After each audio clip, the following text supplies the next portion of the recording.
On PC, mods are the lifeblood of games like Skyrim and Fallout. Console owners eventually got mods too, but it's not the same. The PS4 version of the game is severely limited by small file sizes and the inability to use external file assets. The joy of watching Thomas the Tank Engine careen across the sky might never grace Sony consoles, but even so, mod creators on the PS4 are still finding ways to make some pretty cool shit. I've spoken with prominent Skyrim and Fallout 4 creators who've managed to do more with less on consoles, allowing them to not only survive in a grueling new modding environment, but also thrive in it. The first mod in our spotlight is Magical College of Winterhold, an incredibly detailed mod by creator Sable17. Magical College of Winterhold revamps the Mage's College and gives it more of a magical feel. Rather than encountering the same cold Nordic stone walls, players will find floating books, mysterious specimen jars, glowing crystals, and a few other fun surprises that bring the campus to life.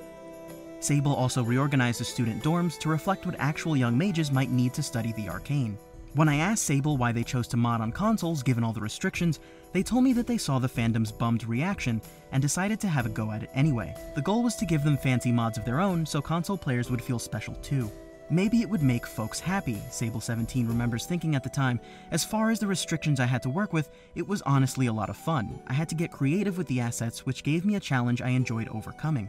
Getting creative in this case meant finding unique uses for items that players have probably seen many times over. Simple objects like books, for example, feel new when you see them flying through the library as if by magic. Each feature, even each piece of clutter of this new college, feels crafted and placed with care, so I would definitely recommend it to any spell slingers out there, as well over 100 hours went into tweaking each part of this immersive mod. For the more stealthy among you, keep an eye out for Sable17's upcoming Overhaul of the Thieves Guild. One of the most well-known modders in this space is Fendrix, who has recently created a huge mod collection called Fendrix Magic World.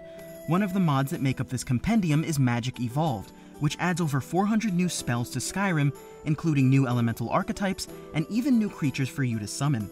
These spells can be found in a cheat chest in-game or purchased throughout Skyrim from different vendors. Another mod in this collection is Arcane Archery, which adds 72 new enchanted arrows and bolts to the game.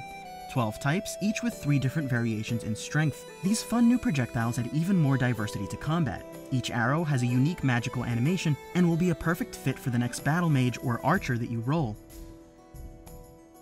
And finally, Elemental Fighter, a mod that completely changes the way we see magic in Skyrim. Rather than hurling flames or lightning at your foes, imbue your very fists with elemental power and live out your one-punch fantasies. Together, this compilation of magical mods makes Fendrix Magic World one of the largest mods on Bethesda.net. Speaking to Fendrix, he told me that having always been a fan of mods in older Elder Scrolls games, like Oblivion, I wanted to attempt to create my own mods for Skyrim. The first few mods were small and gimmicky, but they eventually grew in scale. I began initially creating magic mods because they seemed very popular and were a great creative outlet to make something that no one else had done before. I also asked him why he chose to invest time into mods for console, despite the options available on PC, and the fact that many popular modders steer clear of this platform. Many in the community dislike the fact that console modding also requires a PC copy of the game, and double or even triple the amount of time to test bugs across all platforms, Xbox One included. But Fendrix placed the onus on modders themselves, saying, "I truly do not understand why some modders refuse to release or edit their mods for PS4. Some mods have custom features or assets that understandably will not work with PS4. There are mods, however, that with maybe 20 minutes of editing could be released on PS4 to be enjoyed by millions of users."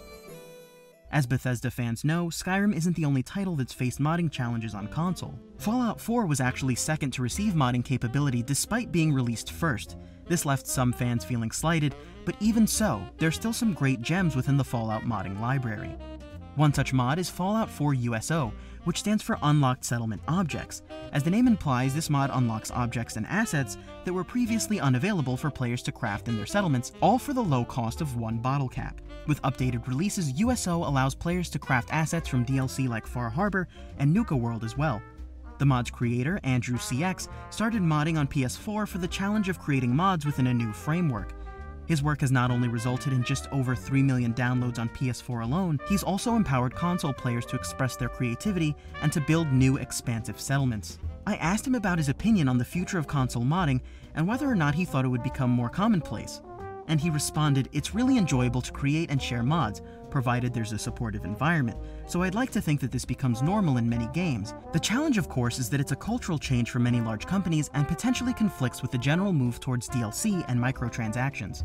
Andrew CX has created other highly popular mods, such as Simple Green, a mod that restores greenery to the wasteland, Unified Clothing Overhaul, a mod that allows players to mix and match armor and clothing in new combinations, and Wacky Weapons Workshop, a mod that allows players to craft an unlimited combination of weapons in-game regardless of weapon or weapon mod type.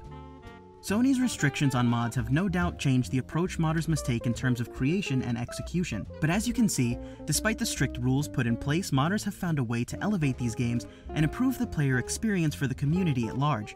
Console modding may not be as big as PC modding, but there are still some pretty kick-ass mods out there just waiting to be downloaded.